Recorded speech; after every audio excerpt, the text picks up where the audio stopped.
مليكة، عاملين ايه؟ يا رب تكونوا في احسن حال. هنعمل اكل ايه النهارده؟ هنعمل محشي. الجو ساقع يبقى محشي على طول. اللي ما يعرفنيش، انا ام مليكة، عندي قناة على اليوتيوب، مستنياكم كلكم تروحوا تتابعوها، قناة ام مليكة. اعملوا اللايك والاشتراك وفعلوا الجرس عشان يوصلكم كل جديد من ام مليكة. بحبكم.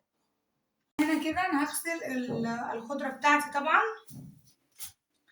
وفي ناس لما بيجوا يغسلوها بيقطعوها الاول بعدين بيغسلوها. لا، الخضره ما بتتعملش كده يا جماعه. الخضره الاول بتتغسل وبعد كده بتتقطع عشان خاطر الطعم بتاعها. انا بحس ان هو بيروح في اي بقى مثلا اي حاجه في الخضره وكده، وانتوا واقفين مثلا عود اصفر او اي حاجه زي كده لازم يتشال عشان ما يعملش مراره في الاكل. هنجيب بقى طبق. انا جبت الطبق بتاعي اهوت. الحاجة قبل ما تجيبوها من الحاجة حتى لو نضيفة لازم تتغسل اهو.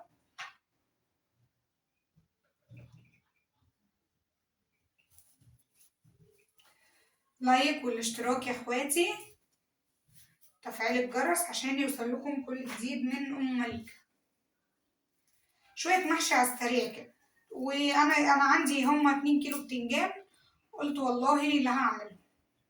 جيت نزلت من اول امبارح السوق متأخر، معرفتش اجيب كرومب خلص، فانا قلت برجع منه بناكل على طول الكرنب، نغير بقى وناكل المحشي بتنجان. ومنه ان انا قلت ايه يلا بالمره، وادينا غيرنا تغيير. وعندي النور كان قاطع امبارح زي ما قلت لكم، فيها خوف. كل اللي ما تخافش سلم والله يا جماعه، فيها خوف. وقلت اما اعمل الطماطم بتاعتي بحيث لو النور قطع انا هنا ماليه ميه. حتى لو النور قطع هاخد من الميه اللي احنا بنشرب فيها. الميه اللي احنا بنشربها مش اللي هي من الحنفيه، احنا عندنا مكان بنملى منه ميه بالفلتر كده لحد ما ربنا يبارك يا رب ويسهل كده ان شاء الله. واجيب فلتر. ادعوا لي يا جماعه اجيب فلتر عشان مش كل شويه ننزل. ابو مليكه تعب معايا من ناحيه الميه دي، والله يستره الله يستره ما بخليش املى ميه عشان الازازه اللي انا بملاها كبيره عليا، ما بنملاش كلنا، احنا بنملى ازازه كبيره، فهو بيستثقلها عليا يعني وكده. فبقول لي خليكي انا منين. فكتر الف خير والله، وكل الشكر والتقدير والاحترام ليك. المهم انا هنا هغسل الخضره مره واثنين وثلاثه كده. بصوا حاطين في الخضره جرجير، هغسلها مره واثنين وثلاثه وهصفيها. اهم حاجه بس ان احنا نغسلها كويس، وبسيبها طبعا تتنقع شويه. انا عندي فراخ يعني تحت كده تحت الشباك، فبرمي اي حاجه وليكن مثلا كده. انا عندي فراخ مربيها تحت زي منور كده، فانا حاطاه فيها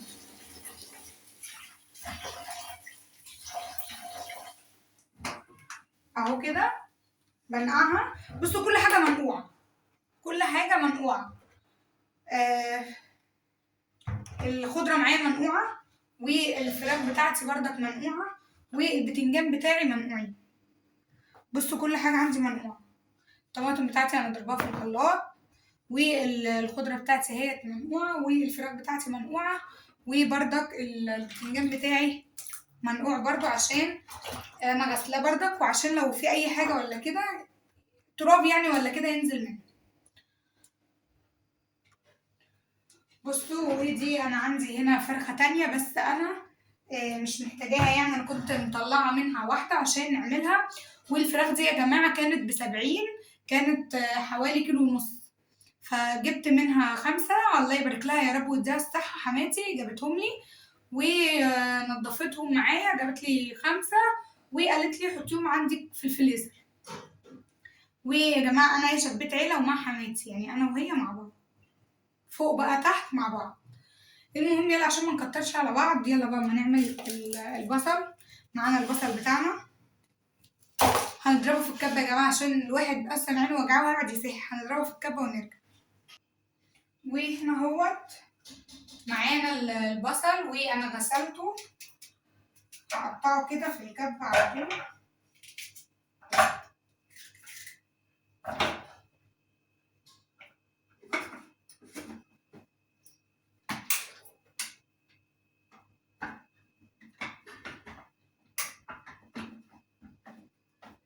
هركبها ونرجع لكم.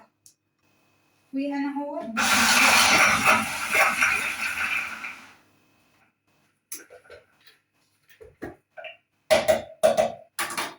فرمت اهوت. هنجيب بقى الحله ونبدا مع بعض. وطبعا هنا معايا الزيت بتاعي،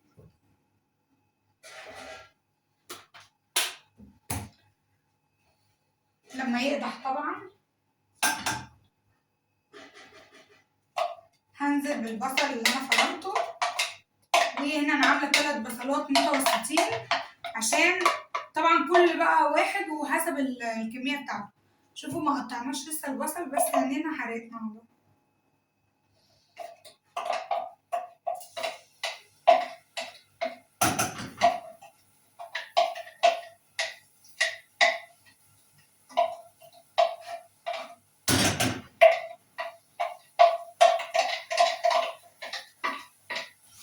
اهو كده.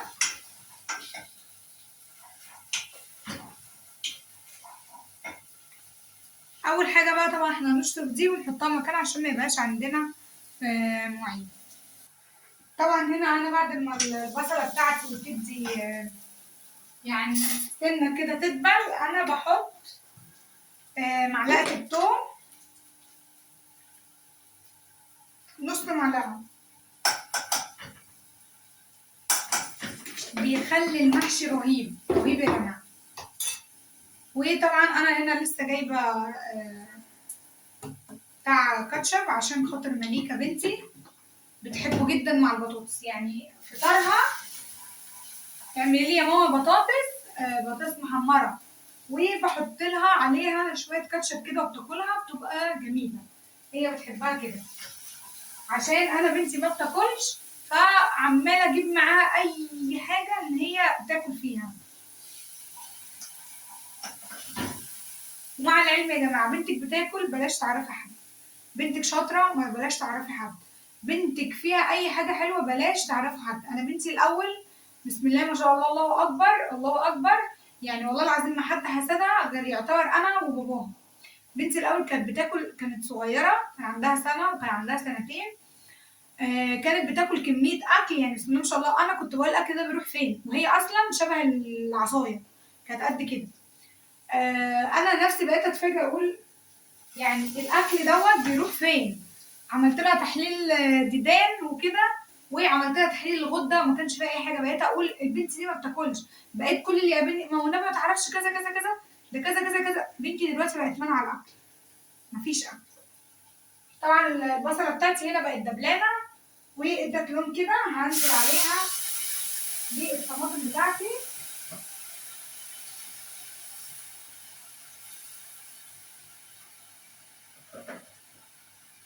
اهو كده.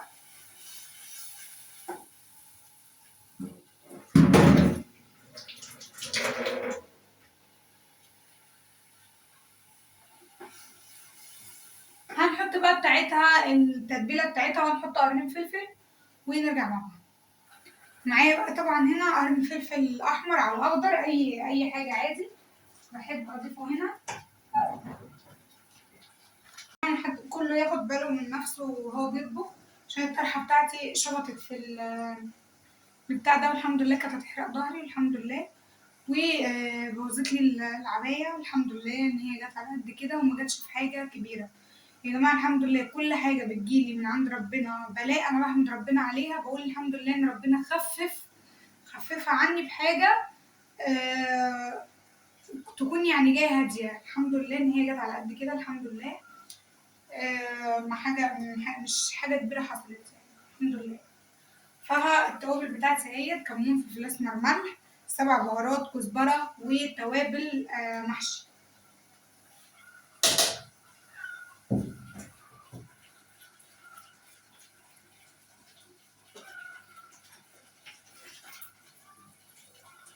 كده اهوت. وانا كنت حاسه ان في حاجه، شم ريحه عماله اقول في حاجه غلط، والطرحه طبعا انا عاملاها كده. ف انا لدرجه ان انا شفت يعني حاجه مولعه هنا كده في الازاز، انا كان زماني ولعت. الحمد لله على قد كده. طبعا احط شويه مرق دجاج عشان انا نسيت احط.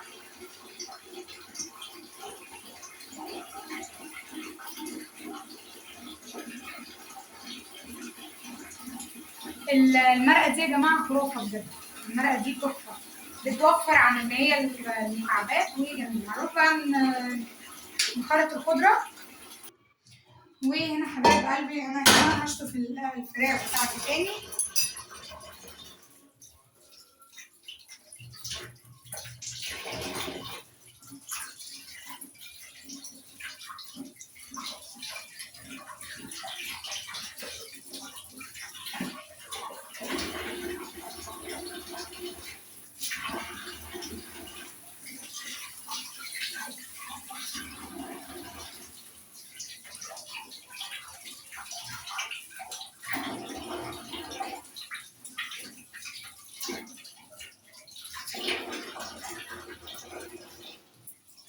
وطبعا الرجلين اهو، ودوت القلب.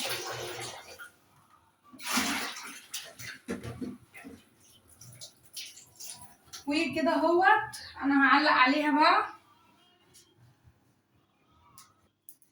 اهي كده الرجلين اهوت. مين بقى فينا اللي بيحب الرجول؟ انا عندي ما اكلش الفراخ كلها واكل الرجول كده اهوت.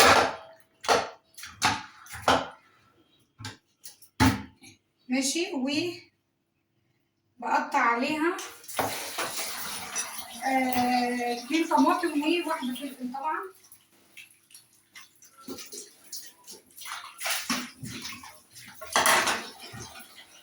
اهوت. بحب اشوحها، ما بحبش ان انا اسلقها مباشرة. انا في اي حاجة سواء لحمة فراخ بط، بس البط لا، او البط انا بسلقه على طول. اي حاجة بحب اشوحها في الفراخ، تدي نفس ونكهة جميلة قوي. اهوت.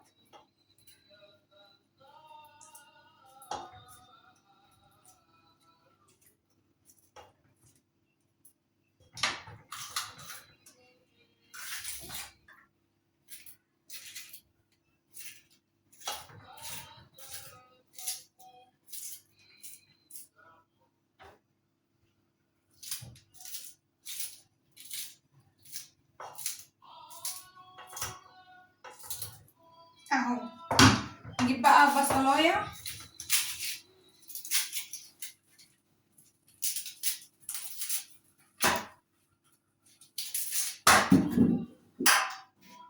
في ايه مش عارفة.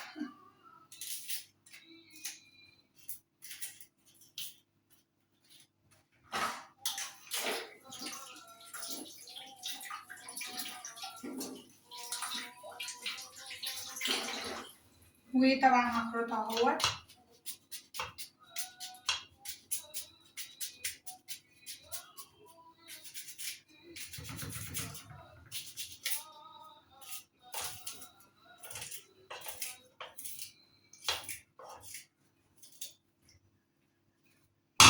هحط لها بقى البهارات بتاعتها. طبعا هحط لها بقى البهارات بتاعتها، كمون 7 بهارات، مرق الدجاج وفلفل اسود، واتنين من القرنفل. وللاسف انا ما عنديش اللي هو الحبهان ولا الورق اللورا اهو. وهقلب بقى طبعا كل الكلام ده كده في بعضه.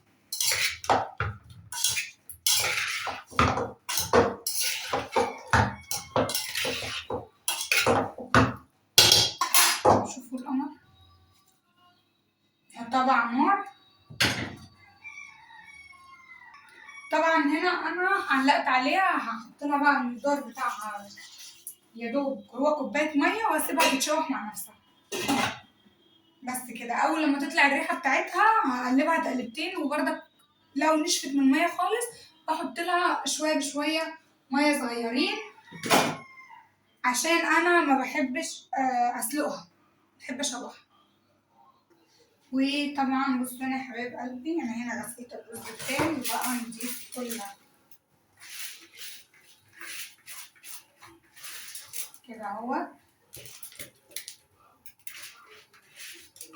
وقطعنا الخضرة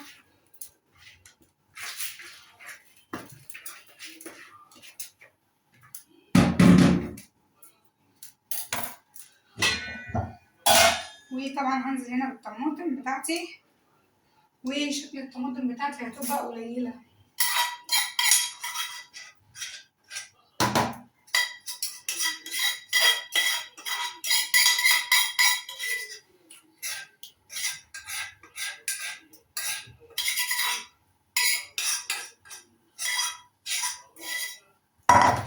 اهوت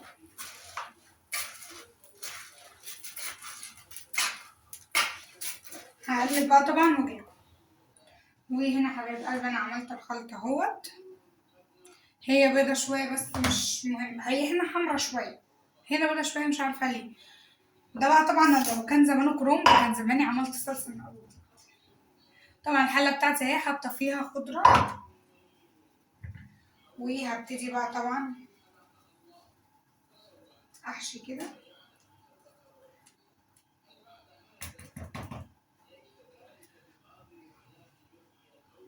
هنحشي بقى كده وهنيجي. وهنا يا حبايب قلبي انا كده حشيت اهوت خلصت. يلا بينا بقى نعلق. طبعا هعلق برضو هنا عليه على طول كده.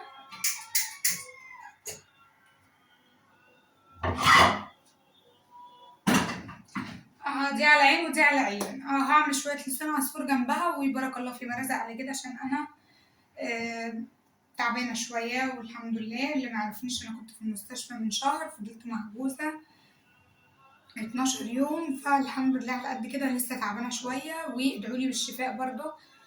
واحلى تحيه احلى تحيه برضك فتحها تاني، احلى ناس احلى ناس. فاطمه بنت الجزائر، ربنا يا رب يسعدها ويريح قلبها. وطبعا انا عندي الشوربه اهيت، هسقي بقى منها، هسقي منها المحشي.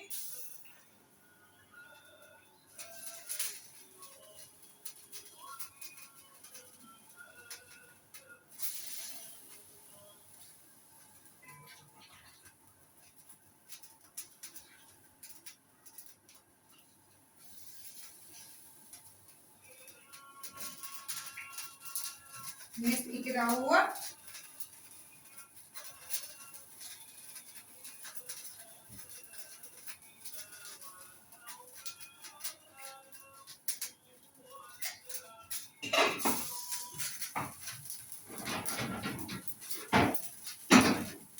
هنخلي المحشي عسل عسل عسل. هنا اهوت انا عندي شويه لسان عصفور شويه صغيرين، هعملهم وبارك الله فيما رزق على كده، بس عشان يبقى فيه اللي هو طبق شوربه. يعني هو انا جوزي بيحب لسان عصفور جدا، فانا عندي هنا هما حبه صغيرين هعملهم على ان هو يبقى طبق كده وخلاص. احط شويه زيت،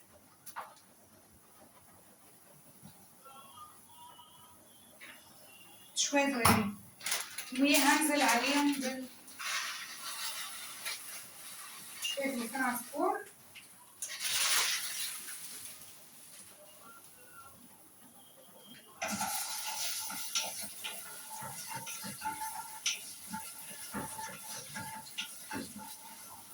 هيعملوا طبق ولا حاجه اهو، هيتحمر بقى ونحط عليه الشوربه.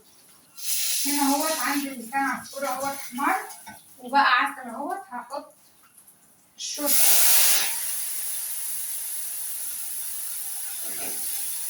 دولة يا جماعه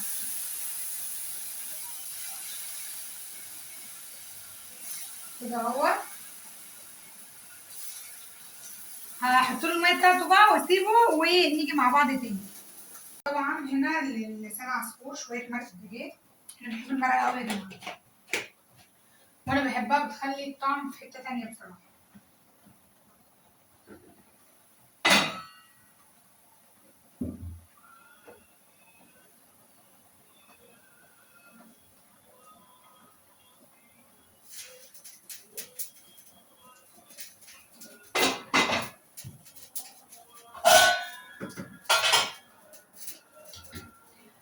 العصر بيقدم علينا، احنا بادئين من الساعة 1 قدام العصر، بقى بقالنا ساعتين ونص في المحشي. ليه بقى؟ عشان كل شوية طالعة اشوف مليكة، داخلة اشوف الاكل، طالعة اشوف مليكة، عشان اول ما بشوفها ساكتة بعرف ان هي في مصيبة بتحصل. وانا هنا بقى طلعت معايا الفراخ بتاعتي، لسه مطلعاها اهو، وهحمرها على طول عقبال ما المحشي يستوي هو واللسان. احط كده بقى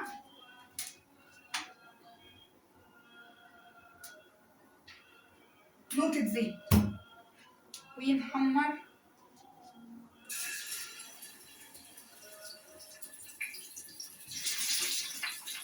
بقى ونرجع مع بعض. يا حبايب قلبي يلا اما نحط مع بعض عشان انا خلاص جعت وفصلت. وبرضك كان ابو مليك لسه جاي من الشغل من شويه كده، فيدوب فطر ونام عقبال ما عملت الغدا. فلما صحيته قال لي اصبري شويه لما فوق، وانا خلاص انا جعانه يا جماعه، انا جعانه، هفضلكوا جعانه. بصوا اهو انا بحط الاكل اهو، على فكره الحله سخنه، يا سلام. مش بقى اللي هو الورق بتاع الخضار دوت عشان ميبقاش شكله مش حلو اهوت. وانا طبعا نزلت لحمتي، انا قبل ما باكل بنزل لحمتي الاول تحت عشان تاكل، عشان لو جعانه ولا حاجه فما تقدرش تستنانا، لان هي ست كبيره فبديها الاول هي تاكل. وانا كده اهوت المحشي بتاعي، وطبعا الفراخ بتاعتي اهي بصوا محمراها عسل، وطبعا نزلت منها في حماتي. هحط بقى شوربه والحادق يا جماعه مخلل كده، بصوا فلفل خطير كده. حطيت طبقين شوربه اهوت، وكده انا خلصت الاكل بتاعي النهارده اهوت، تحفه تحفه تحفه بجد يعني. تعالوا كلوا معايا.